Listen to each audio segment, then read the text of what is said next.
ઉદાહરણ નંબર 1 આકૃતિમાં ચુંબકીય સોયની ચુંબકીય ચાકમાત્રા આપણને અહીં આકૃતિ આપેલી છે જેમાં સમાન ચુંબકીય ક્ષેત્ર રહેલું છે તેમાં ચુંબકીય સોયની ચુંબકીય ચાકમાત્રા તો ચુંબકીય સોયની ચુંબકીય ચાકમાત્રાને આપણે શેનથી દર્શાવીએ તો m થી દર્શાવીએ બરાબર m કેટલું આપેલું છે 6.7 ગુણ્યા 10⁻² એમ્પિયર મીટર સ્ક્વેર છે આપણને ચુંબકીય ચાકમાત્રા આપેલી છે બરાબર પછી કીધું કે જડત્વની ચાકમાત્રા તેની જડત્વની ચાકમાત્રા કેટલી આપેલી છે તો જડત્વની ચાકમાત્રાને દર્શાવીએ પહેલા તો I થી અને તે આપેલી છે 7.5 ગુણ્યા 10⁻6 kg મીટર સ્ક્વેર છે તે 6.7 સેકન્ડમાં 10 દોલનો પૂરા કરે છે તો તેના માટે દોલનો કેટલા પૂરા કરે છે 10 દોલનો પૂરા કરે છે તો તેના માટે ચુંબકીય ક્ષેત્ર કેટલું હશે તે આપણે શોધવાનું છે શું કરીશું પહેલા તો સૌથી પહેલા n દોલનો માટે લાગતો સમય આપ્યો છે બરાબર તો n દોલનો 10 દોલનો માટે 6.7 સેકન્ડ લાગે છે તો એક દોલન પૂરું કરતા કેટલો સમય લાગે તે આપણે શોધવું પડશે તો આપણે શોધીએ 10 દોલન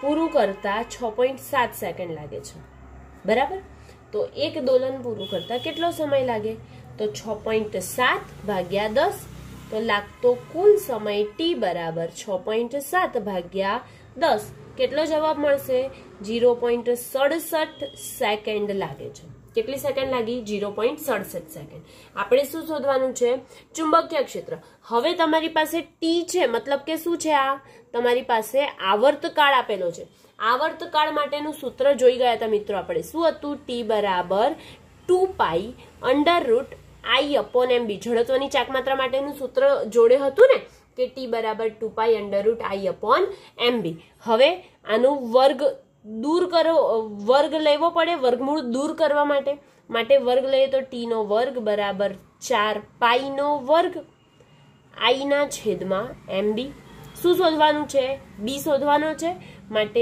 b બરાબર 4 પાઈ સ્ક્વેર I છેદમાં mt સ્ક્વેર કિંમતો મૂકીએ આપણે તો 4 ગુણ્યા 3.14 ગુણ્યા 3.14 ગુણ્યા I કેટલા છે 7.5 ગુણ્યા 10⁻6 ભાગ્યા m કેટલા છે તો m છે તમારી પાસે 6.7 ગુણ્યા 10⁻2 અને t સ્ક્વેર આવર્તકાળ કેટલો મળી ગયો તો 0.67 પણ એનો વર્ગ છે માટે 2 વાર લખી દીધા બરાબર હવે આનું ગુણાકાર કરીએ તો કેટલો જવાબ આવે છે 98.27 ગુણ્યા આ ઘાત ગણીએ તો 10ની આપણને -4 મળી જો -2 ઉપર જાય એટલે -4 થાય ને તો 10ની-4 ટેસ્લા મળે છે 1 પોઈન્ટ આગળ 2 પોઈન્ટ આગળ ખસાઈ દે 10ની-4 ખસાય તો કેટલા 1 2 3 4 ખસાવવા પડે તો 0.0098 ટેસ્લા મળ્યું કેટલું મળ્યું 0.0098 ટેસ્લા એટલે એપ્રોક્સિમેટલી તમને 0.01 ટેસ્લા જેટલી તેની કિંમત મળે છે આપણને શું મળી ગયું તો ચુંબકીય ક્ષેત્ર જે શોધવાનું કીધું હતું તે અહીંયા મળી ગયું હવે નેક્સ્ટ ઉદાહરણ નંબર 2 જોઈએ ઉદાહરણ નંબર 2 માં આપણને પ્રશ્ન શું આપેલો છે કે એક નાના ગજિયા ચુંબકને તેની અક્ષ 800 ગોઝ જેટલા બાહ્ય ચુંબકીય ક્ષેત્ર સાથે 30 ડિગ્રીનો ખૂણો બનાવે છે મતલબ કે તે સમાન ચુંબકીય ક્ષેત્રમાં જે છે નાનો ગજિયો ચુંબક તેનું અક્ષ પરનું ચુંબકીય ક્ષેત્ર 800 ગોઝ આપેલું છે બરાબર પછી તેમની વચ્ચે બનતો ખૂણો કેટલો આપ્યો છે થીટા બરાબર તો 30 ડિગ્રીનો આપ્યો છે અને 30 ડિગ્રી કોણે મૂકતા તે 0.016 નેનોમીટર જેટલું ટોર્ક અનુભવે છે તો આપણે ટોર્ક પણ લખી કાઢ્યું કે 0.016 નેનોમીટર તો ચુંબકની ચુંબકીય ચાકમાત્રા કેટલી હશે આપણે ચુંબકની ચુંબકીય ચાકમાત્રા કેટલી હશે એ પાર્ટમાં શોધવાનું છે પછી બી પાર્ટમાં શું શોધવાનું કીધું તેને મહત્તમ સ્થાયી સ્થિતિ અને મહત્તમ અસ્થાયી સ્થિતિમાં લાવવા માટે કરવું પડતું કાર્ય, એટલે કે મહત્તમ સ્થાયી અને અસ્થાયી સ્થિતિ માટે કરવું પડતું કાર્ય. અને ત્રીજું તો ગજિયા ચુંબક જગ્યાએ તેટલી ચુંબકીય ચાકમાત્રાવાળું સોલેનોઇડ મૂકવામાં આવે અને જો તેનું આડછેદનું ક્ષેત્રફળ એ બરાબર 2 × 10⁻⁴ મીટરનો વર્ગ અને તેનામાં આંટાની સંખ્યા n બરાબર 1000 હોય તો વિદ્યુત પ્રવાહનું મૂલ્ય કેટલું હશે?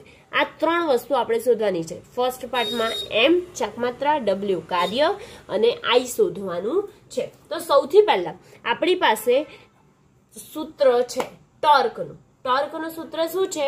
તો ટોર્ક ટાઉ બરાબર mb sin θ છે ને આ સૂત્ર. તો ટોર્ક ટાઉ બરાબર mb sin θ. આપણે શોધવાનું શું છે? m શોધવાનું. તો એમને કરતા બનાવી લઈએ, સરળ વસ્તુ છે. તો m બરાબર ટાઉના છેદમાં b sin θ. ઓકે, ટાઉની કિંમત કેટલી? તો 0.016 ન્યૂટન મીટર છે. 0.016 ન્યૂટન મીટર. b 800 goes. તો ગોઝમાંથી તો આપણે કાઢી દેવું પડે ને ટેસ્લામાં લેવું પડે. કેટલું આવી જાય? 800 × 10⁻⁴ ટેસ્લા ગુણ્યા સાઇન થીટા. સાઇન 30 ની કિંમત કેટલી આવે ખબર છે કોઈને? 1/2 આવે. 1/2 આવે એટલે કે 1/2 લખો, 2 ઉપર જાય તો કેટલા લખશો? 0.032 ભાગ્યા 800 × 10⁻⁴. -4 ઉપર જાય તો +4 થાય અને એનું આપણે ડાયરેક્ટ લઈએ તો 4 × 10⁻⁴ એમ્પિયર મીટર સ્ક્વેર, મતલબ કે 0.4 એમ્પિયર મીટર સ્ક્વેર આપણને શું મળી? તો ચુંબકીય ચાકમાત્રા, તેનું ચુંબકીય ડાયપોલ મોમેન્ટ મળ્યું. બીજામાં શું કીધું? સ્થાયી સ્થિતિ અને મહત્તમ સ્થાયી સ્થિતિ અને મહત્તમ અસ્થાયી સ્થિતિ. તો સ્થાયી સ્થિતિ આપણને ક્યારે મળે? સ્થાયી સ્થિતિ ક્યારે મળે? તો આપણે શું લખીએ છીએ કાર્ય માટે સૂત્ર? તો mb cos θ લખે છે, બરાબર. પણ બે પરિસ્થિતિ માટે કીધું તો પ્રારંભિક અને અંતિમ બે પરિસ્થિતિ આવશે. તો પ્રારંભમાં ધારો કે 0 ડિગ્રી પર હશે અને અંતિમ એટલે કે આ સ્થાયી માટે હશે તો આ અસ્થાયી માટે. અસ્થાયી માટે θ2 લઈએ, કેટલું થઈ જશે? 180. કેમ કે લંબ હોય તો બંને કેવા થઈ જાય છે? શૂન્ય થઈ જાય છે. સંતુલન સ્થિતિ રહેતી જ નથી. એટલે કે θ2 બરાબર કેટલા લેશો પ્રતિ સમાંતરમાં? 180. માટે સૂત્ર લખીએ w બરાબર mb પ્રારંભિક ઓછા અંતિમ, બરાબર. તો m કેટલા આયા? 0.4. કેટલા છે? b 800 ગુણ્યા 10⁻⁴. cos θ1 ની કિંમત કેટલી? 0 ઓછા cos θ2 ની કિંમત કેટલી? 180. આ સ્થાયી સ્થિતિ માટે, આ અસ્થાયી સ્થિતિ માટે, બરાબર. તો cos 180 બરાબર. હવે 0.4 ગુણ્યા 800 × 10⁻⁴ એટલે જવાબ આવે 3.2 × 10⁻² ગુણ્યા cos 0 ની 1 માઇનસ cos 180 ની -1 માઇનસ માઇનસ પ્લસ એટલે 2 થઈ જાય. 3.2 × 2 6.4 × 10⁻⁴ અને સોરી 10⁻². જે ઘાત છે તો થોડી બદલાઈ જાય. 10⁻² અને એકમ શું આવશે? કાર્યનો જૂલ આવે. માટે 6.4 × 10⁻² જૂલ જવાબ આવ્યો. હવે સી પાર્ટમાં પ્રવાહ શોધવાનો છે. પ્રવાહ શોધવાનો છે પણ ચુંબકીય ચાકમાત્રાને લગતું એક સૂત્ર છે NIA. ચુંબકીય ચાકમાત્રાનું સૂત્ર છે ને કે IA, પરંતુ અહીંયા આંટાની સંખ્યા આપી છે માટે આપણે શું લેવું પડશે? NIA. તો NIA લઈએ આપણે. તો n કેટલા છે તમારી પાસે? 1000. I કેટલા છે? નથી ખબર. એ કેટલા છે? તો એનું ક્ષેત્રફળ આપ્યું છે 2 × 10⁻⁴. અને ચાકમાત્રા કેટલી છે? તો 0.4. I શોધવાના છે. I ને કરતા બનાવી દઈએ. 0.4 ભાગ્યા 1000 ગુણ્યા 2 × 10⁻⁴ થાય, બરાબર. હવે આ બધાનો ભાગાકાર કરીએ તો આપણને શું મળે છે? તો 2 એમ્પિયર મળે છે. જે પ્રવાહ વહન થાય છે એ પ્રવાહનું વહન કેટલું થાય છે? 2 એમ્પિયર જેટલો પ્રવાહનું વહન થાય છે. અહીંયા ઉદાહરણ 1 અને ઉદાહરણ 2 કમ્પ્લીટ થયા. નેક્સ્ટ ઉદાહરણ છે ઉદાહરણ નંબર 3. પણ આ જે ઉદાહરણ નંબર 3 છે એમાં શું કીધું? જો ગજિયા ચુંબકના લંબાઈને લંબ રૂપે તેની લંબાઈ લંબાઈને લંબ રૂપે અને બીજામાં લંબાઈને સમાંતર એમ બે ભાગ કરવામાં આવે તો શું થશે? પછી પહેલા આપણે સોલ્વ કરીએ, પહેલો પછી બીજો સોલ્વ કરીએ, વારાફરતી 1 by 1 લઈએ. તો પહેલો શું છે? ત્રીજામાં આ તમારે MCQ માં કામ લાગે એના માટે છે, થિયરી બેઝ ક્વેશ્ચન છે. જો મારી પાસે એક ગજ્ય ચુંબક છે, બરાબર. હવે જો એ ગજ્યા ચુંબકને N અને S ધ્રુવ છે, હવે એ કહે છે કે તમારે એને અડધો કરી દેવામાં આવે, પણ કેવી રીતે? લંબ રૂપે. તો ગજ્યા ચુંબકનો લંબ એટલે આમ અડધો થાય ને, તો એને ગજ્યા ચુંબકનો લંબ એટલે કે આ રીતે આપણે એને શું કરી દીધું? અડધું કરી દઈએ. તો આ અડધો ટુકડો N અને આ અડધો ટુકડો S નો મળ્યો. પરંતુ આપણે જાણીએ છીએ કે તેના બે સરખા અડધા ભાગ કરવામાં આવે તો તે પોતે જ આખો ચુંબક તરીકે વર્તે, એટલે આ NS ધ્રુવ થઈ ગયા ને આ પણ એનો NS ધ્રુવ થઈ ગયા. તો હવે બે સરખા ભાગ કરી દઈએ તો આપણને કેવી રીતે મળે? તો આપણે જાણીએ કે ચુંબકીય ચાકમાત્રા જ્યારે શોધતા હોઈએ તો તેમની વચ્ચેની લંબાઈ કેટલી છે? 2L જેટલી છે અને તેમાં તેમનું ધ્રુવમાન P જેટલું છે. ધ્રુવમાનને આપણે P થી પણ દર્શાવી શકીએ છીએ અને Q થી પણ દર્શાવી શકીએ છીએ, બરાબર. QM તો P થી લખો કે QM થી લખો, તમને જેનાથી લખવું હોય એનાથી તમે લખી શકો. હવે આ આખી લંબાઈ 2L જેટલી હતી તો અડધું અડધું કરીએ તો કેટલું થઈ જાય?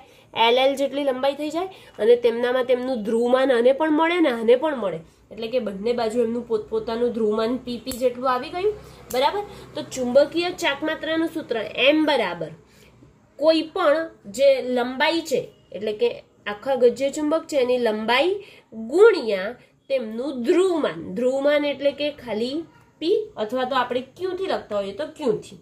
તો શું મળ્યું? M બરાબર 2LP ઓરિજિનલ મળ્યું. પણ જો એને કટ કરી દેવામાં આવે તો શું મળે તમને? M બરાબર લંબાઈ કેવી થઈ ગઈ? અડધી થઈ ગઈ, એટલે કે લંબાઈ L ગુણ્યા P. તો પહેલા કરતા તમને તેમની ચુંબકીય ચાકમાત્રા કેવી મળે છે? અડધી મળે છે, એટલે કે M ડેશ જે મળે છે તે M/2 જેટલું મળે છે. હવે જો તેને આપણે લંબ રૂપે સમાંતર રીતે કટ કરી દેવામાં આવે, આ ગજ્ય ચુંબક છે એ ગજ્યા ચુંબકને સમાંતર રીતે કટ કરી દઈએ, એટલે કે બે અડધા ભાગ આમ થઈ ગયા, બરાબર. અડધા ભાગ થઈ ગયા તો ધ્રુવમાન અડધું થાય છે, લંબાઈ અડધી થઈ ગઈ, ધ્રુવમાન અડધું થયું તો ધ્રુવમાન અડધું થાય છે. તો અહીંયા P/2 અને P/2 જેટલું ધ્રુવમાન મળ્યું. ઓકે, હવે P/2 જેટલું ધ્રુવમાન મળે છે અને લંબાઈ છે એઝ ઇટ ઇઝ 2L જેટલી. તો આ બીજા કિસ્સામાં શું થશે? આ પહેલો કિસ્સો અહીં પૂરો થઈ ગયો. બીજા કિસ્સામાં શું થશે આપણને? તો M ડેશ બરાબર મળશે આપણને કે ધ્રુવમાન અડધું થઈ ગયું એટલે P/2 જેટલું થયું અને લંબાઈ કેટલી છે? 2L જેટલી. તો 2L જેટલી 2 કેન્સલ, એટલે M ડેશ બરાબર શું મળે છે? P × L. એનો મતલબ કે જો તેને લંબ રૂપે કે સમાંતર રૂપે કટ કરવામાં આવે છે તો જે ચુંબકીય ચાકમાત્રા છે તે ઓરિજિનલ કરતા અડધી મળે છે. ઓકે, આ પહેલું ક્લિયર થઈ ગયું. બીજું એટલે કે બી પ્રશ્ન. બી પ્રશ્નમાં શું કીધું કે નિયમિત ચુંબકીય ક્ષેત્રમાં રહેલી ચુંબકીય સોય ટોર્ક અનુભવે છે પરંતુ પરિણામી બળ અનુભવતી નથી. જ્યારે ગજ્યા ચુંબક પાસે મૂકેલી ખીલ્લી ટોર્ક ઉપરાંત આકર્ષી બળ પણ અનુભવે છે. શા માટે? જો હવે આપણે એને સમાન ચુંબકીય ક્ષેત્રમાં મૂકી દઈએ કોઈક ગજ્યા ચુંબકને, બરાબર. તો ગજ્યા ચુંબકને જો સમાન ચુંબકીય ક્ષેત્રમાં મૂકવામાં આવે છે ત્યારે શું થાય કે એ કોણાવર્તન થાય છે. શેના લીધે? તે બળ યુગ્મ રચે તેના કારણે કોણાવર્તન થાય છે, એટલે કે એક બળ આમ બાજુ ખેંચાશે અને એક બાજુ આ બાજુ, એટલે કે બંને એકબીજાની વિરુદ્ધ દિશામાં ખેંચાય છે પણ મૂલ્ય કેવા હોય છે? સમાન હોય છે. જો સમાન ચુંબકીય ક્ષેત્ર હોય તો તેમાં વચ્ચે જે બળ લાગે છે એ બળ કેવું થઈ જાય છે? શૂન્ય થઈ જાય છે. પરંતુ જ્યારે અસમાન ચુંબકીય ક્ષેત્રમાં મૂકવામાં આવે છે ત્યારે આ સમાન ચુંબકીય ક્ષેત્ર જોયું, પરંતુ જ્યારે અસમાન ચુંબકીય ક્ષેત્રમાં આપણે મૂકવામાં આવે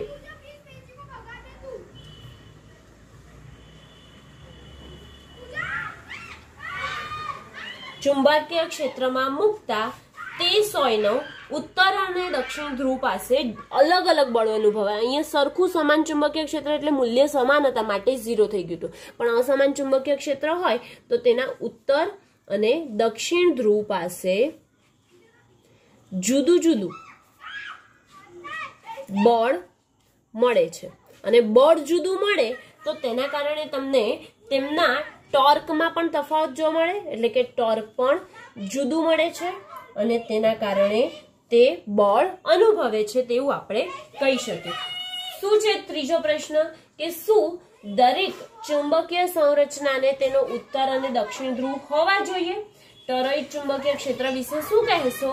તો આમ તો મોટા ભાગે જે ચુંબક જોઈએ છે આપણે એને N અને S ધ્રુવ હોય છે, બરાબર, પણ ટોરોઇડમાં નથી હોતા. તો ટોરોઇડની રચના જેવી કરેલી હોય છે કે અનંત લંબાઈનો જે તાર હોય છે તેને આપણે શું કરીએ છીએ, વર્તુળાકાર રિંગમાં વાળી દેવામાં આવે છે. એટલે કે એવું જરૂરી હોતું નથી કે દરેકમાં N અને S ધ્રુવ હોવા જ જોઈએ તો જ તેનામાં વિદ્યુત પ્રવાહ પસાર થાય અને તે ચુંબકીય ક્ષેત્ર અનુભવે. ઓકે, તો ટોરોઇડ જે છે એ વિદ્યુત પ્રવાહધારિત રિંગ તાર જેવી રચના જે હોય તેનામાં તેઓના N અને S ધ્રુવ હોતા નથી. જે ચુંબક રચનામાં ડાયપોલ મોમેન્ટ P2L એટલે કે તેમાં ડાયપોલ મોમેન્ટ M બરાબર P2L જેટલી મળે છે અને તેનામાં NS ધ્રુવ હોય છે. જેનામાં ચુંબકીય ચાક માત્રા મળશે તેના આપણને શું મળે છે, તો N અને S ધ્રુવ મળે છે. પણ જેમાં નહીં હોય એનામાં ટોરોઇડ છે અથવા તો વર્તુળાકાર રિંગ છે વિદ્યુત પ્રવાહધારિત અથવા તો તાર છે તેનામાં મળતા નથી. હવે નેક્સ્ટ ડી જોઈએ, તેવું જરૂરી નથી, બરાબર. એનામાં કયા કયા હોય, તો ટોરોઇડ હશે અથવા વિદ્યુત પ્રવાહધારિત વર્તુળાકાર રિંગ અને ત્રીજું તાર હશે. ઓકે, હવે ડી પાર્ટ. ડી માં શું પ્રશ્ન કીધો કે બે એક સરખા લોખંડના ટુકડાઓ એ અને બી છે. મારી પાસે બે એક સરખા લોખંડના ટુકડા એ અને બી એ લોકોએ આપી દીધા છે. હવે એ અને બી જે છે તો જેમાંથી કોઈ એક ચોક્કસપણે ચુંબકિત કરેલો હોવાનું જ્ઞાત છે, તો બંને ચુંબકિત કરેલા છે કે નહીં તે કેવી રીતે નક્કી કરીશું આપણે? એટલે કે એ અને બી ટુકડા છે લોખંડના, એમાંથી એકને ચુંબકિત કરેલો છે તો કયો ચુંબકિત છે કયો ચુંબકિત નથી, અથવા તો બંને ચુંબકિત છે કે નથી એ આપણને કેવી રીતે ખબર પડશે? તો સૌથી પહેલા ધારો કે આપણી પાસે બે અલગ અલગ લોખંડ છે, તો હવે જો બંને લોખંડ હશે તો એને અહીંયાથી અહીંયા અડાઈશું, એટલે કે આ રીતે એને જો અડાવવામાં આવશે તો એ આકર્ષી કે અપાકર્ષી બળ ઉત્પન્ન કરે નહીં. બંને લોખંડ હશે તો તમે ટ્રાય કરી જોયો હશે કે બંને લોખંડ હોય એમને અડાડીએ તો તેમાં કોઈ ફેરફાર થતો નથી. પરંતુ જ્યારે એ ને બી ના કોઈ પણ એક છેડા સાથે, હવે એનો છેડો બી સાથે હું અડાવી દઉં છું ત્યારે તેઓ કેવું અનુભવે છે, આકર્ષણ અનુભવે છે. તો આકર્ષણ અનુભવે એનો મતલબ એ થયો કે એનો છેડો જે છે એ ચુંબક તરીકે વર્તી ગયો. અથવા તો બંને જો ચુંબક હશે તો એ બી સાથે અથવા એનો નીચેનો છેડો ઉપરના સાથે આકર્ષી કે અપાકર્ષી પ્રકારનું NN અને SS ધ્રુવ સાથે આકર્ષી કે અપાકર્ષી પ્રકારનું તેઓ બળ ધરાવતા હશે. એના પરથી આપણને ખબર પડે કે તેઓ ચુંબક તરીકે વર્તે છે કે નથી વર્તા, કે ખાલી ચુંબક છે. ઓકે, હવે નેક્સ્ટ ઉદાહરણ જોઈએ આપણે. તો ઉદાહરણ નંબર 4.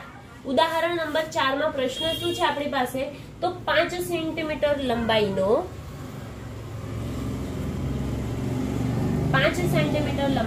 ગજિયા ચુંબકનું મધ્ય બિંદુથી 50 સેન્ટીમીટર અંતર છે. એટલે કે લંબાઈ કેટલી છે, 5 સેન્ટીમીટર. લંબાઈના ગજિયા ચુંબકના મધ્ય બિંદુથી 50 સેન્ટીમીટર અંતરે વિષવરેખીય અને અક્ષીય ક્ષેત્રોના મૂલ્ય શોધો.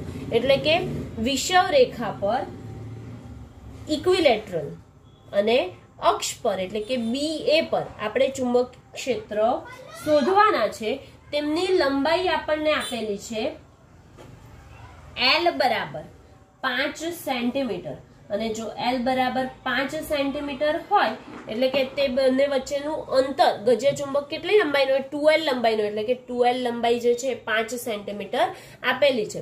મીટરમાં ફેરવી દઈએ અને તે બંને વચ્ચેનું N અને S ધ્રુવ વચ્ચેનું અંતર, એ બંને વચ્ચેનું અંતર કેટલું આપેલું છે, મધ્ય બિંદુથી અંતર તો 50 સેન્ટીમીટર છે. તો આ 50 સેન્ટીમીટર તેમની વચ્ચેનું અંતર, તો આપણે લખી શકીએ 50 સેન્ટીમીટર છે તો 0.5 મીટર.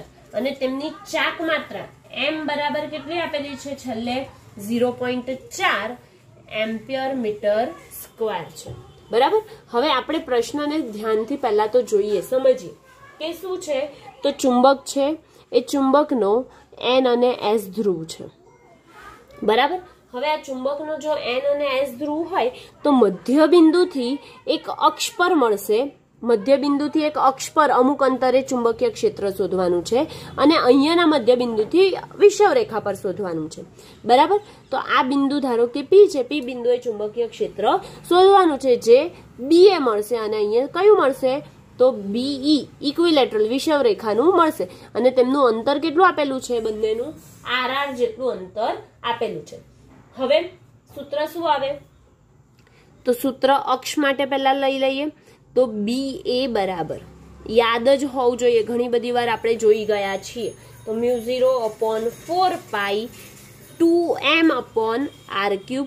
કિંમતો મૂકો. μ0/4π ની કિંમત કેટલી તો μ0 ની કિંમત 10 ની μ0/4π ની કિંમત ડાયરેક્ટ મૂકી દઈએ તો 4π × 10⁻⁷ થાય μ0 ની કિંમત અને આ નીચે પણ 4π ગુણ્યા 2 ગુણ્યા m કેટલા છે 0.4 r નો ઘન એટલે કે તેમની વચ્ચેના અંતરનો ઘન તો 0.5 0.5 0.5 0.025 જેવું આવશે 125 સોરી ભાગાકાર કરી નાખીએ આપણે તો ડાયરેક્ટ કેલ્સીમાં જ તો કેટલો આવે છે 6.4 ગુણ્યા 10⁻⁷ ટેસ્લા આવે છે. હવે અક્ષ માટેનું સૂત્ર અક્ષ માટે પતી ગયું. હવે કોના માટે જોઈએ છે વિષુવરેખા માટે એટલે કે ઇક્વિલેટરલ માટેનું સૂત્ર μ0/4π m/r3 μ0 કેટલા છે તો 4π × 10⁻⁷ છેદમાં 4π m ની કિંમત 0.4 છેદમાં 0.5 ગુણ્યા 0.5 ગુણ્યા 0.5. આમાં કરવાની જરૂર નથી, આ એનું ડબલ થયું તો આ એનું કેવું થાય અડધું થાય તો ડાયરેક્ટ અડધું લખી દેવાનું, ગણતરી કરવાની જ જરૂર નથી. 3.2 ગુણ્યા 10⁻⁷ ટેસ્લા. કેમ કે આને આપણે શેનાથી ગુણેલું હતું 2 થી ગુણેલું હતું, અહીંયા 2 થી ગુણેલું નથી એટલે સીધું અડધું થાય છે એવું ખબર જ પડે છે, બરાબર. તો અક્ષ અને તેના વિષુવરેખા બંને પર આપણને તેના પોઈન્ટ મળી ગયા. હવે પાંચમા ઉદાહરણમાં પ્રશ્ન છે કે એક આકૃતિ આપેલી છે, એ આકૃતિમાં O બિંદુએ મૂકેલી એક નાની ચુંબકીય સોય P દર્શાવી છે. તીરની નિશાની ચુંબકીય ચાકમાત્રાની દિશા દર્શાવે છે અને બીજા તીર તેના જેવી જ બીજી ચુંબકીય સોય Q મૂકેલી છે, એ Q જુદા જુદા સ્થાને પહોંચે ત્યારે પણ તે તેની ચુંબકીય ચાકમાત્રાની શું દર્શાવે છે દિશા દર્શાવે છે. તો કઈ સંરચનામાં આ તંત્ર સંતુલનમાં નથી. પછી બીજો પ્રશ્ન છે કઈ સંરચનામાં તંત્ર સ્થાયી અને અસ્થાયી સંતુલનમાં છે. અને ત્રીજો પ્રશ્ન છે કે દર્શાવેલ બધી ગોઠવણીમાંથી લઘુત્તમ સ્થિતિ ઉર્જા કોની હશે, બરાબર. આપણે આ 3 પ્રશ્નો સોલ્યુશન લેવાનું છે. પહેલા તો આપણે આકૃતિ કેવી છે અહીંયા જોઈ લઈએ, જરાક દોરીશું તો એટલો ખ્યાલ આવશે આપણને, બરાબર ને. તો આ રીતે કંઈક P છે, મેઇન સોય છે, બરાબર. એનામાં કેન્દ્ર O છે, આ વર્તુળાકાર છે.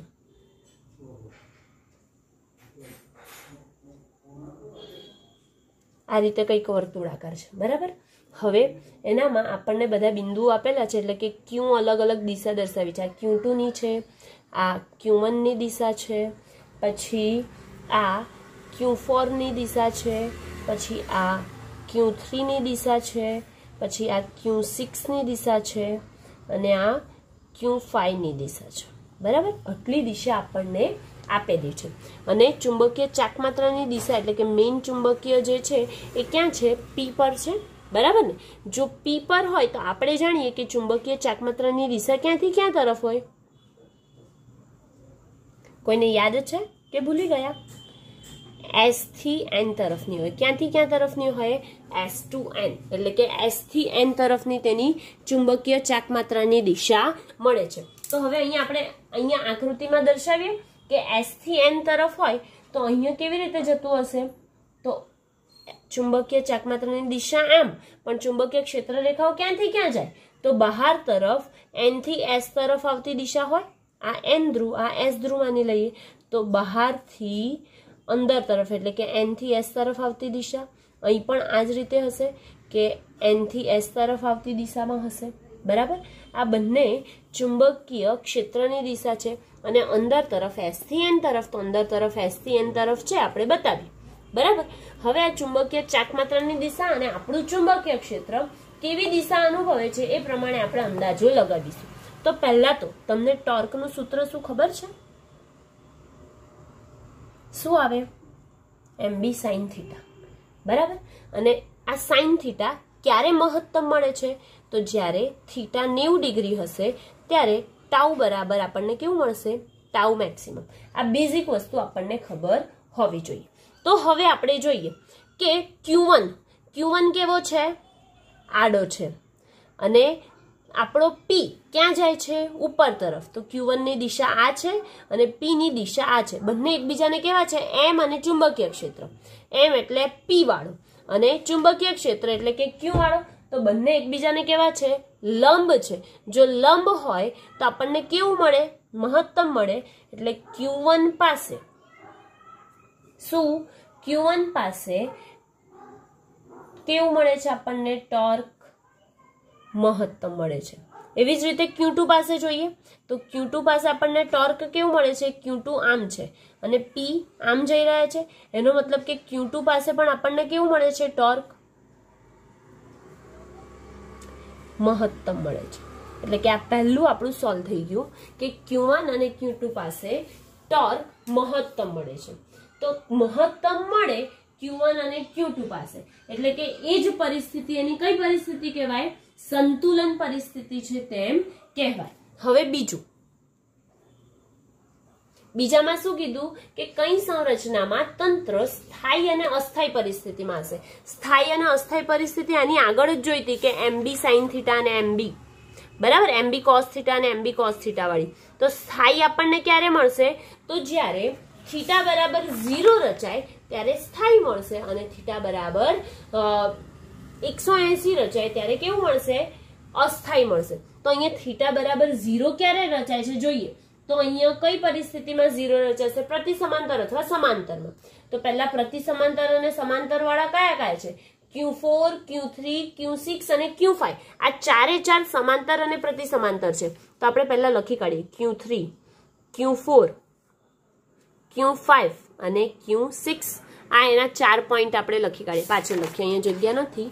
તો Q3, Q4 બીજો પ્રશ્ન છે, Q5 અને Q6. હવે કેવી રીતે ટોર્ક રચાય છે તે આપણે જોતા જઈએ.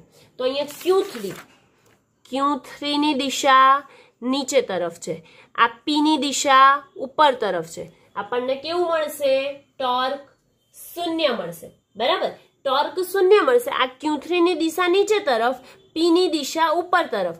પરંતુ ચુંબકીય ક્ષેત્ર ક્યાં રચાય? તો એને લંબ સ્વરૂપે રચાય ને. તો લંબ સ્વરૂપે રચાય એનો મતલબ કે આપણને ટોર્ક આ જગ્યાએ કેવું મળે છે? 0. તો Q3 અને Q6 પાસે આપણને ચુંબકીય ક્ષેત્ર જે છે તે કેવું મળશે? Q3 અને Q6 પાસે કેવું મળે છે? સ્થાયી મળે છે દિશા પરથી એમની. અને Q5 અને Q4 પાસે કેવું મળશે? તો અસ્થાયી મળે છે. જો 180 નો ખૂણો બનાવે, તમારે જાતે બી જોઈ શકાય કે 180 નો ખૂણો બનાવે તો કેટલું થઈ જાય? અસ્થાયી. અને જો 0 નો ખૂણો બનાવે તો સ્થાયી થઈ જાય. આપણે આગળના દાખલામાં અહીંયા કર્યું જ છે કે θ1 0 તો સ્થાયી, θ2 180 તો અસ્થાયી. બરાબર. પછી હવે સૌથી ઓછી સ્થિતિ ઉર્જા કોની હશે? પોટેન્શિયલ એનર્જી કોની સૌથી ઓછી હશે? ત્રીજામાં. તો પોટેન્શિયલ એનર્જી કોની સૌથી ઓછી હશે? તો જેનામાં આપણે પોટેન્શિયલ એનર્જીનું સૂત્ર લગાવી દઈએ કે U બરાબર MB -MB cos થીટા. જેનામાં એક્ઝેક્ટ 0 ડિગ્રીનો ખૂણો બનતો હશે એ આપણને કેવું આપશે? ઓછું આપશે. તો -MB 0 નો ખૂણો ક્યાં બને છે? Q6 પાસે. Q6 અને Q3 બંનેની દિશા કેવી છે? એક સમાન છે. Q6 અને P ની દિશા બંને એક સમાન હોય તો કેટલાનો ખૂણો બનાવે? 0 ડિગ્રીનો ખૂણો બનાવે. બરાબર ને? 0 ડિગ્રીનો ખૂણો બનાવે તો MB cos 0 cos 0 એટલે 1 થાય, માટે -mb, અને -mb એટલે કે આ કેવું મૂલ્ય મળ્યું આપણને? એકદમ લઘુત્તમ, એકદમ ઓછું મૂલ્ય મળે છે. એટલે કે કહી શકાય કે આપણને સૌથી પહેલા પ્રશ્નમાં કીધું કઈ સંરચનામાં તંત્ર સંતુલનમાં નથી, તો Q1 અને Q2 પાસે સંતુલનમાં નથી. પછી બીજામાં પૂછ્યું કે સ્થાયી અને અસ્થાયી પરિસ્થિતિ કઈ કઈ છે, તો સ્થાયી અને અસ્થાયી પરિસ્થિતિ તેનામાં આપણે તેની ચુંબકીય ક્ષેત્રની દિશા પરથી નક્કી કરીએ, ટાઉ બરાબર mb sin θ. તો ટોર્ક ઉપર તરફ છે અને બી Q3 માં ક્યાં તરફ લાગે છે? નીચે તરફ લાગે છે. જો અહીંયા બી ક્યાં લાગે છે? નીચે તરફ લાગે છે ને ચુંબકીય ક્ષેત્ર. તો આ બંનેની દિશા કેવી છે? વિરુદ્ધ, 180 છે. તો Q3 માં આપણને સ્થાયી પરિસ્થિતિ મળશે, Q6 માં સ્થાયી પરિસ્થિતિ મળશે, બાકી બધામાં આપણને અસ્થાયી પરિસ્થિતિ મળે છે. બરાબર. અને છેલ્લું કે લઘુત્તમ સ્થિતિ ઉર્જા ક્યાં મળશે? તો બંનેની દિશા સમાન હશે ત્યાં લઘુત્તમ સ્થિતિ ઉર્જા આપણને મળે છે. તો લઘુત્તમ સ્થિતિ ઉર્જા આપણને આ દિશા ઊંધી બતાવી છે, આમ છે, નીચે તરફની દિશા છે. Q4 ની દિશા જે છે તે નીચે તરફની છે. તો Q4 અને P ની દિશા વિરુદ્ધ છે, PP સાથે મળશે, અને Q3 પણ ઉપર તરફ છે, Q3 નીચે તરફ નથી, આપણી બુકમાં ખોટું આપ્યું છે. Q3 અને Q6 P સાથે θ બરાબર 0 બનાવે છે, એટલે કે એમની પરિસ્થિતિ કેવી હશે? સ્થાયી. અને Q5 અને Q4 એ બંને P સાથે કેટલાનો ખૂણો બનાવે છે? 180 નો, માટે તેમની પરિસ્થિતિ કેવી જોવાશે? તો તેમની પરિસ્થિતિ અસ્થાયી પરિસ્થિતિ હશે. હવે ઉદાહરણ નંબર આપણે 6 જોઈશું.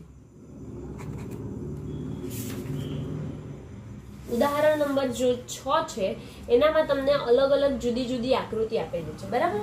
તમારે ટેક્સ્ટ બુક જોડે લઈને બેસવાનું છે. એ ટેક્સ્ટ બુકમાં એક તારવાળી આકૃતિ આપી છે, હું અહીંયા કરવાની નથી. આ ઉદાહરણ તમારા MCQ માટે જ છે માત્ર ને માત્ર. તો એક તાર જેવી રચના છે અને તેના એક જ ઉદ્ગમમાંથી બધી ચુંબકીય ક્ષેત્ર રેખાની દિશા બતાવેલી છે. આ બધી ચુંબકીય ક્ષેત્ર રેખાની દિશા આ રીતે દર્શાવેલી હોય તો એનો મતલબ એ થયો કે આ જે આકૃતિ છે ચુંબકીય ક્ષેત્ર રેખા માટે તે તદ્દન ખોટી છે. કેમ ખોટી છે? કોઈ પણ દિવસ ચુંબકીય ક્ષેત્ર એક જ ઉદ્ગમમાંથી ઉદ્ભવતું નથી, માટે આ આકૃતિ ખોટી છે.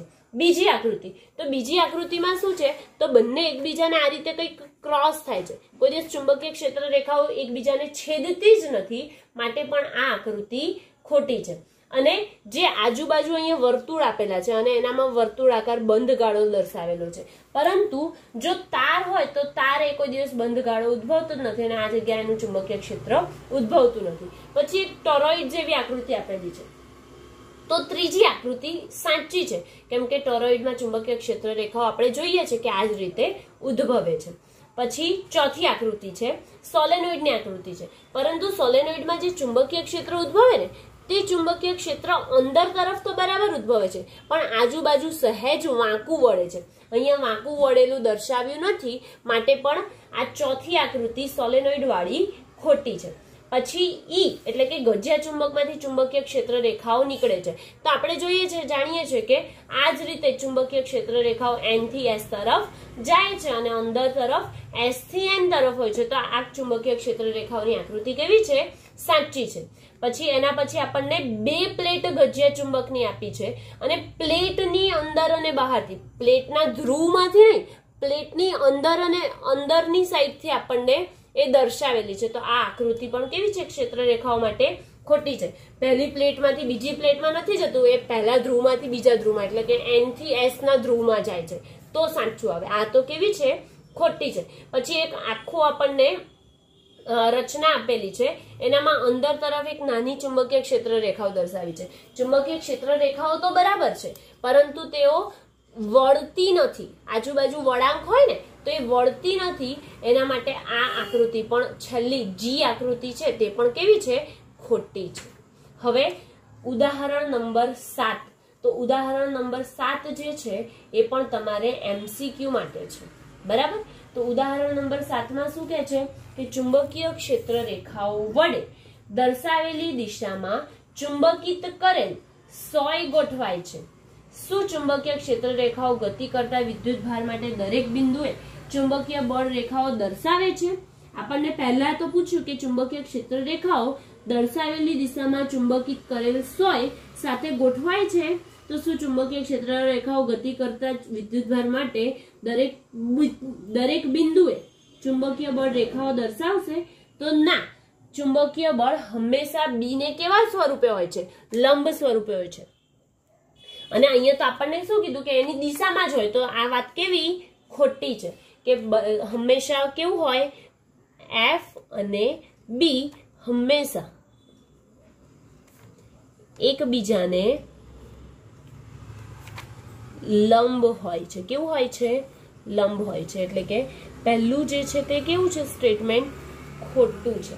બરાબર? આ આપણે એવું ના કહી શકીએ કે સાચું છે. પછી બીજું કીધું કે ટોરોઇડના ગર્ભ ભાગમાં ચુંબકીય ક્ષેત્ર રેખાઓ સંપૂર્ણતઃ સમાયેલી હોય છે. કે એના અંદર જ ટોરોઇડની આકૃતિ આ રીતે કંઈક હોય છે ને, તો એના અંદરના ભાગમાં જ ચુંબકીય ક્ષેત્ર રેખાઓ તદ્દન સમાયેલી હોય છે. પરંતુ સીધા સોલેનોઇડમાં કેમ એવું નથી હોતું? કારણ શું? તો સીધો સોલેનોઇડ જે છે તેનામાં અંદર તરફ જે ફ્લક્સ હોય છે ફાઈ બરાબર 0 થાય છે. જ્યારે ટોરોઇડની રચના કેવી હોય છે? વળાંકવાળી હોય છે. વળાંકવાળી હોય છે માટે તેનામાં છેડે કોઈ પણ ચુંબકીય ક્ષેત્ર ઉદ્ભવતું નથી, એટલે તેના ગર્ભમાં જ ઉદ્ભવશે. એટલે કહી શકાય કે સીધા સોલેનોઇડમાં બે છેડાઓ વચ્ચે સમાયેલી હોત તો દરેક છેડા પર તેનું શૂન્ય ન હોતું, પરંતુ વળેલી હોય છે, વળાંકવાળી હોય છે માટે તે ફાઈ બરાબર કેવું મળે છે? આપણને શૂન્ય મળે છે. ફાઈ બરાબર શૂન્ય મળે છે સોલેનોઇડમાં, પરંતુ પેલામાં ગર્ભિત હોય છે એના માટે મળતું નથી. આ બી. હવે સી માં શું કીધું કે જો ચુંબકીય એક ધ્રુવીઓ અસ્તિત્વ ધરાવતું હોય તો ચુંબકત્વ માટે ગોઝનો નિયમમાં શું ફરક પડે? જો આપણે ગોઝનો નિયમ વિદ્યુત ક્ષેત્ર માટે પણ જોયો અને ચુંબકીય ક્ષેત્ર માટે પણ જોયો. ચુંબકીય ક્ષેત્ર માટે ગોઝનો નિયમ ફાઈ બરાબર શું હતું મિત્રો? તો ફાઈ બરાબર હતું બી ડેલ્ટા એસ એવું હતું. બરાબર? બી ડેલ્ટા એસ. ફાઈ બરાબર બંધ સંકલન બી ડેલ્ટા એસ જેવું હતું.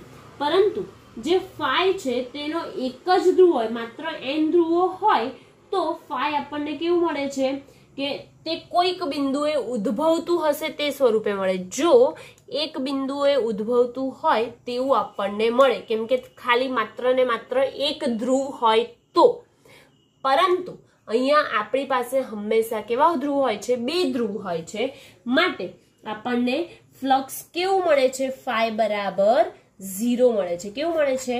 તેમનું ફ્લક્સ બંધ પૃષ્ઠ માટે શૂન્ય મળે છે. એક ધ્રુવી અસ્તિત્વ ધરાવતું જ નથી માટે આપણને તેના બરાબર મળતું નથી. અને જો એક ધ્રુવી અસ્તિત્વ ધરાવતું હોત તો આપણને તેનું સૂત્ર કંઈક વિદ્યુત ક્ષેત્રનું જે સૂત્ર છે ગોઝના નિયમનું એ પ્રમાણે મળતું કે બી ડેલ્ટા એસ વિદ્યુત ભારની જગ્યાએ તેની ચુંબકીય ચાકમાત્રા ગુણ્યા μ0 આ સ્વરૂપે આપણને મળતું. ઓકે, હવે છેલ્લો પ્રશ્ન કે ગતિમાન વિદ્યુત ભારોના કારણે ચુંબકીય ક્ષેત્ર ઉદ્ભવે છે. કોઈ તંત્રનો ચોખ્ખો વિદ્યુત ભાર શૂન્ય હોય તો પણ તેને ચુંબકીય ચાકમાત્રા હોઈ શકે? તો હા, હોઈ શકે. જ્યારે અસ્તવ્યસ્ત ગતિ કરતા હોય ત્યારે તેનામાં કોઈને કોઈ પ્રવાહ રચાય છે, તેના કારણે આપણને તેનું ચુંબકીય ક્ષેત્ર મળતું રહે છે. હા, હજી એક પ્રશ્ન ડી બાકી રહી ગયો આપણો. તો ડી માં શું પૂછ્યું છે કે જો ગજિયા ચુંબકનું ચુંબકીય ક્ષેત્ર તેના પર ટોર્ક લગાડે? ગજિયા ચુંબક ના, એ પોતે પોતાના પર ટોર્ક લગાડતું નથી, તેનામાં બાહ્ય ક્ષેત્રના કારણે જ ટોર્ક લાગે છે. અને એક ખંડ પછી બીજો પ્રશ્ન શું છે? તો શું વિદ્યુત પ્રવાહધારિત તારનો એક ખંડ તારના બીજા વિદ્યુત પ્રવાહધારિત ખંડ પર બળ લગાડશે? તો ના, એ એક ખંડના લીધે બીજા ખંડ પર બળ લાગે છે, કેમ કે આનો ધક્કો આને લાગે, ટોર્ક લાગે, માટે એના ઉપર બળ અનુભવે છે અને પરિણામે તેમનું ચુંબકીય ક્ષેત્ર કેવું થઈ જાય છે? શૂન્ય, કેમ કે એકના લીધે બીજાને લાગે છે, માટે પરિણામી જે ચુંબકીય ક્ષેત્ર મળે છે તે છેલ્લે ભલે આપણને કેવું મળે છે? શૂન્ય જેટલું મળે છે. આ બંને જે ચોથો તો નહીં, પણ 5મો, 6, 7મો આ ત્રણેય પ્રશ્નો આપણા MCQ માટેના છે, બરાબર. હવે 8મો પ્રશ્ન આપણને, તો 8મો એકદમ સહેલો છે, એકદમ ઈઝી પ્રશ્ન છે એવું કહી શકાય. તો ઉદાહરણ નંબર 8, પૃથ્વીનું ચુંબકીય ક્ષેત્ર વિષુવવૃત્ત પાસે લગભગ 0.4 ગોસ જેટલું છે. તો પૃથ્વીની દ્વિધ્રુવીય ચુંબકીય ડાયપોલ મોમેન્ટ શોધો. શું શોધવાનું છે? એમ શોધવાનું છે. તેના ચુંબકીય ક્ષેત્ર આપણને આપેલું છે. કેટલું આપેલું છે ચુંબકીય ક્ષેત્ર? બી બરાબર 0.4 ગોસ, અને બસ આટલું જ આપેલું છે, ચુંબકીય ચાકમાત્રાનું સૂત્ર. તો હવે આપણને ક્યાં શોધવાનું છે ચુંબકીય ક્ષેત્ર? ક્યાંનું આપેલું છે?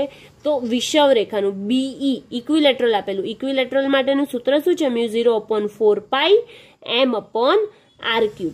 તો હવે શોધવાનું શું છે તમારે? એમ શોધવાનો છે, બરાબર. તો 0.4 × 10⁻⁴ ટેસ્લા કરી દઈએ. આ બધું ઉપર લઈ લઈએ. BE કેટલા છે? 0.4 × 10⁻⁴ ગુણ્યા 4 ગુણ્યા 3.14 ભાગ્યા μ0 કેટલા લખશો? તો μ0 જે છે એની કિંમત 4π × 10⁻⁷ પાઈ ઉડી ગયા, 3.14 ઉડી ગયા, 4 ઉડી ગયા અને 4 ઉડી ગયા, બરાબર. આટલું તો આપણી પાસે ઉડી ગયું, અને હજી r³ એટલે કે જે અંતર છે તેમની કિંમત બાકી રહી. અંતર આપણને પૃથ્વીનું ચુંબકીય ક્ષેત્ર આપ્યું. પૃથ્વીનું ચુંબકીય ક્ષેત્ર આપ્યું હોય તો તેમનું અંતર કેટલું છે? પૃથ્વીનું અંતર, ત્રિજ્યા કેટલી છે? તો 6400 કિલોમીટર જેટલી છે. 6400 કિલોમીટર એટલે કેટલું લખશો? તો 6.4 ગુણ્યા આ 3 ઘાત ખસાય અને આની 3 ઘાત એટલે કેટલી થઈ જાય? Total 10⁶ metre. તો લખી કાઢો કે ઇન્ટુ r³ એટલે 6.4 ગુણ્યા 10⁶ નો ઘન થઈ ગયો. સાદું રૂપ આપી દો ડાયરેક્ટ m બરાબર કરીને. તો m બરાબર 0.4 ગુણ્યા 6.4 ગુણ્યા 6.4 ગુણ્યા 6.4 કેટલું થઈ જશે? 1.05 ગુણ્યા 10⁻23 એમ્પિયર મીટર સ્ક્વેર જેટલું આપણને તેનું ચુંબકીય ચાકમાત્રા મળી. અહીં ઉદાહરણ નંબર 8 પણ આપણો શું થઈ ગયો? કમ્પ્લીટ. હવે નેક્સ્ટ ઉદાહરણ નંબર 9 જોઈએ. ઉદાહરણ નંબર 9 શું આપેલું છે? ઉદાહરણ 9માં આ પણ એકદમ સહેલો છે. શું છે કે કોઈ સ્થાનના ચુંબકીય ધ્રુવતલમાં પૃથ્વીના ચુંબકીય ક્ષેત્રનો સમક્ષિતિજ ઘટક, સમક્ષિતિજ એટલે હોરિઝોન્ટલ ઘટક એટલે શું લખ્યો? BH બરાબર 0.26 ગોસ છે. પછી તેમનો નમન કોણ એટલે કે જે થીટા બનાવે તે કેટલું આપ્યું? 60 ડિગ્રી છે. તો તે સ્થળે ચુંબકીય ક્ષેત્ર કેટલું હશે? તો આ વર્ટિકલ એટલે કે આ લંબ ઘટક, આ સમક્ષિતિજ ઘટક BH, ચુંબકીય ક્ષેત્ર અહીં બેની વચ્ચે ઉદ્ભવે છે એટલે કે આ B, એમની વચ્ચે બનતો ખૂણો કેટલો છે? phi જેટલો છે ને, અથવા તો થીટા જેટલો, phi જેટલો લઈ લઈએ આપણે અહીંયા.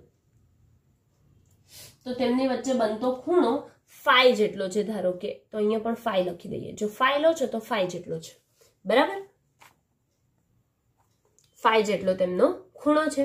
હવે તમારી પાસે આ જે લંબ બને છે તો એનાથી કાટકોણ ત્રિકોણ રચાયો, બરાબર. કાટકોણ ત્રિકોણ રચાય તો તમારી પાસે કોની કોની કિંમત છે? શું શોધવાનું છે? તો આ સાઈડ શોધવાની છે. phi ની કિંમત છે, BH છે, બરાબર. તો કયું સૂત્ર લખાઈ શકો? તો પાસેની બાજુ cos phi બરાબર પાસેની બાજુ છેદમાં કર્ણ. શું શોધવાનું છે? કર્ણ શોધવાનું છે ને. તો કર્ણ શોધવાનું હોય તો B ને ઉપર લઈ લઈએ આપણે, અને BH એમ ના એમ તો B ઉપર ગયો. B બરાબર BH છેદમાં cos phi, phi એટલે 60 થઈ જાય. BH ની કિંમત 0.26 ગોસ છેદમાં 1/2, તો 2 ઉપર લઈ લે તો 26 ગુણ્યા 2 કેટલા થઈ જાય? 52 થઈ જાય. એટલે કે 0.52 ગોસ તેનું ચુંબકીય ક્ષેત્ર આપણને મળે છે. ઈઝીમાં ઈઝી દાખલો MCQ માં પૂછાય એવો. તો આપણને ચુંબકીય ક્ષેત્ર કેટલું મળ્યું? 0.52 ગોસ જેટલું મળે છે. હવે ઉદાહરણ નંબર 10 લાસ્ટ છેલ્લે, એક્ઝામ્પલ નંબર 10. શું છે પ્રશ્ન? જે મેગ્નેટાઇઝેશન અને મેગ્નેટિક તીવ્રતા છે તેના માટેનું સૂત્ર છે.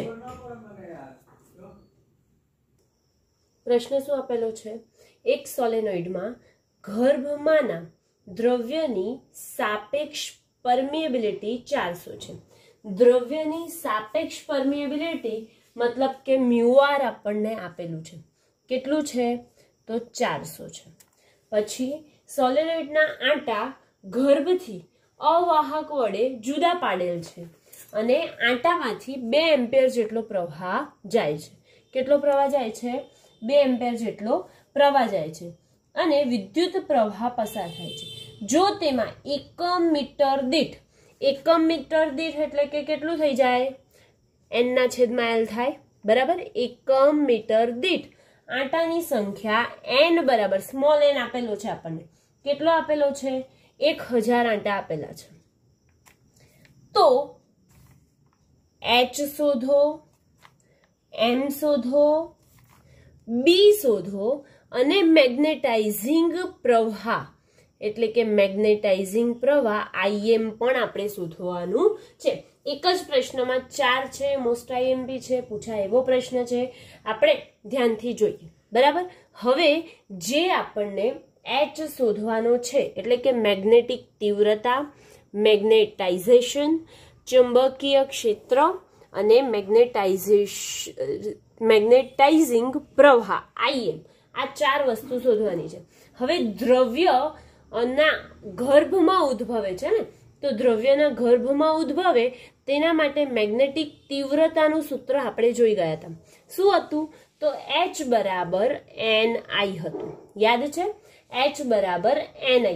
આપણે મેગ્નેટાઇઝેશન અને જે મેગ્નેટિક તીવ્રતા છે એ થિયરીમાં બધા જ આપણે સૂત્ર જોઈ ગયા છે. એ જ બધા સૂત્રનો ઉપયોગ કરીને આ આખો દાખલો આપણો કમ્પ્લીટ થશે, બરાબર. તો h બરાબર ni.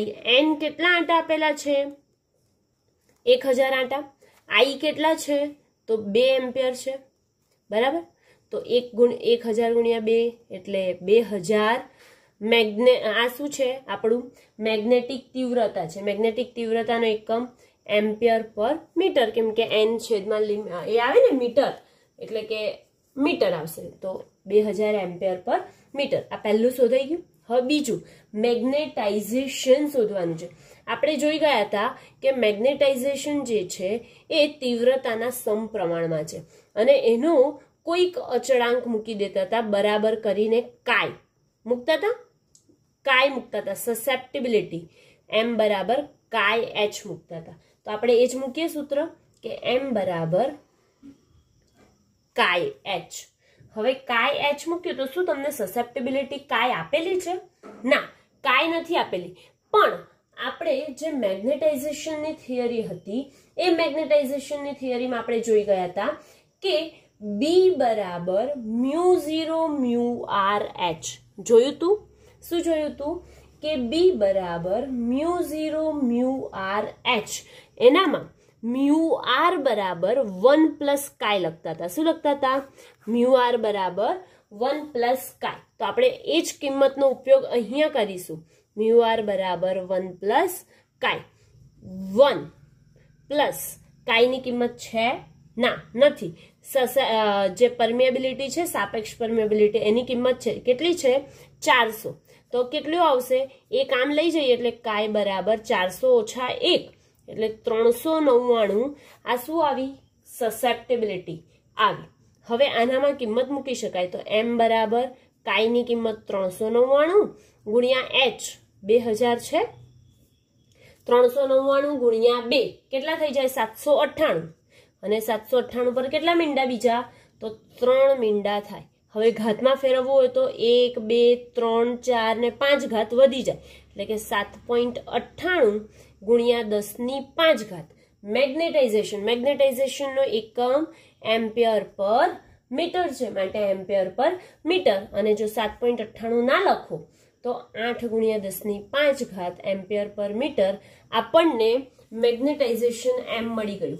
હવે સી શું શોધવાનું છે? ચુંબકીય ક્ષેત્ર. ચુંબકીય ક્ષેત્રમાં તમે સૂત્ર જોઈ ગયા. શું હતું? b બરાબર μ0 h plus m. μ0 h plus m. μ0 ની કિંમત આપણને ખબર છે. કેટલી છે μ0 ની કિંમત? 4 પાઈ ઇન્ટુ 10⁻⁻7. h ની કિંમત છે હા છે 2000 વત્તા m ની કિંમત છે કેટલી છે તો 8 ને ઉપર 5 મીંડા તો 1 2 3 4 ને 5 મીંડા મૂકી દીધા બરાબર ને. તો હવે એમનો ડાયરેક્ટ સરવાળો કરી લઈએ તો આ કેટલું થઈ જશે 82,000 થશે અને 82,000 ગુણ્યા 4 પાઈ કેટલું આવે આપણે જોઈ લઈએ તો એપ્રોક્સિમેટલી 1 ટેસ્લા જેટલું આવે છે 10⁻⁷ અને +7 ઉડી જાય એટલે એપ્રોક્સિમેટલી 1 ટેસ્લા જેટલું આવે છે બરાબર. હવે છેલ્લો ડી ભાગ પૂછ્યો છે. ડી ભાગમાં આપણને શું કીધું તો ડી ભાગમાં આપણને કહે છે કે મેગ્નેટાઇઝિંગ પ્રવાહ શોધો.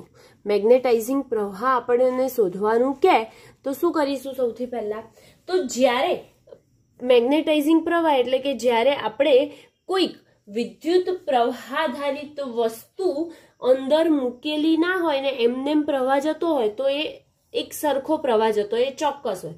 પરંતુ જો કોઈ વસ્તુ મૂકવામાં આવે સોલેનોઇડ છે કે કોઈ વસ્તુ છે એનામાં વિદ્યુત પ્રવાહાધારિત વસ્તુ મૂકવામાં આવે તો તેટલો જ પ્રવાહ ચાલે ના ચાલે એનામાં વધારાનો પ્રવાહ શું કરવો પડે ઉમેરવો પડે.